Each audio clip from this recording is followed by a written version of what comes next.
So one of my favorite things to do that kind of like shakes the table when I do it, and it almost breaks people, right? When I do it, is like whenever men, very specifically cis hetero men, give me compliments, I just say I know and I keep it moving.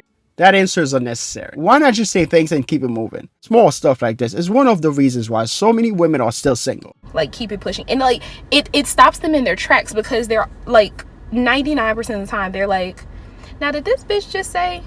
Like, they're confused that I'm even like that egotistical and big-headed. Yes, that does make you sound like a narcissist.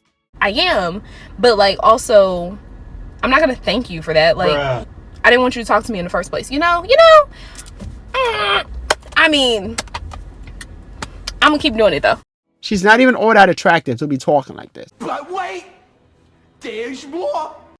This is just a reminder to the cishet women: when you go on dates with cishet men and they ask you if you can cook, don't answer the question. No. Don't answer the question. This is more bad advice. Now she's telling women how to be combative, as if that's going to help them relationship-wise. What is the big issue about this question? If you know how to cook, just say yes. And if you don't, just say no. It's not supposed to be that hard. Knowing how to cook does not make a man better than you. Ask them, can they build a house? Can they replace windows? Can they install a ceiling fan? Can you replace a toilet? Can you replace a water pump? Can you reshingle a roof? Ask one of those questions.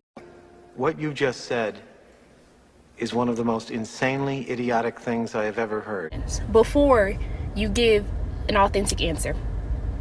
My boyfriend did not know for like the first year that I knew how to cook. He probably thought I couldn't even boil water for the first year of us dating. Good luck. These are all dumb questions, and I'm not even going to get into that. Being married to a combative woman, guys, is like digging your own grave. How to make someone stop ignoring you. There are two things. Number one, start ignoring them.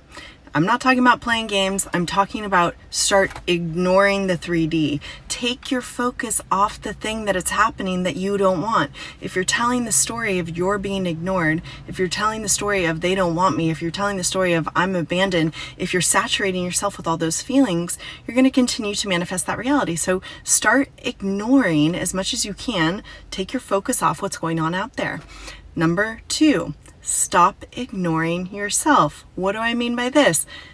You have to know that you are the number one person, that you are chosen, that you are magnificent, that you are incredible.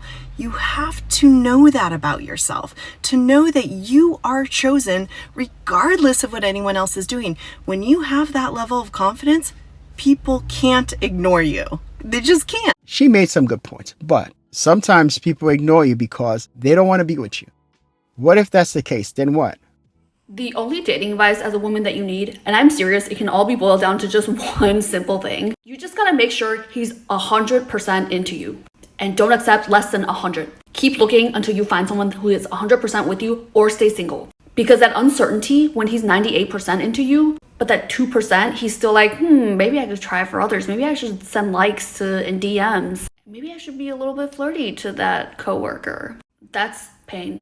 She's always going to be single if that's the case. There's no way to know if a guy's going to give you 100% from the get-go. Again, this is more bad advice for women. That will ruin your life. Do you want to be one of these married people on TikTok who's posting videos about how to get over or cheating? Do you want to be these people with 3 kids and they're writing sad stuff on people's TikToks? Like, oh my God, it hurts when he looks at when he cheated, how he's always like in other girls' DMs. That's what happens when you don't thoroughly vet, when you get that feeling of he's only 90%, 80% into you, and you just overlook it because you don't want the hurt of breaking up. Your future will hurt a lot more. It's better to be single. She's right. She needs to stay single and work on herself first. She's in no position to date anybody. It's easy to tell that she was talking about herself. Yeah, hi doll. I'm just wondering as a mama and a therapist if I could add my 2 cents here. She's reacting to the last video. Because I see you. I see you, and your brain has come up with this way to make certain that you won't get hurt again. If I can know with 100% or even 90% certainty that they're totally into me, that will make my body feel safe. And in actuality, relationships don't work like that. Why? Because you can't know that up front. You got to get into the relationship and walk around. And yeah, we can protect our heart and we can go slow and we can get our friend's opinion. But doll, until we address that part that is terrified of getting hurt again, terrified of ending up like one of those TikTok couples of talking about an awful marriage or going through a horrible breakup. Until we address that part, it's going to sabotage you and it's not going to let you get close to anybody.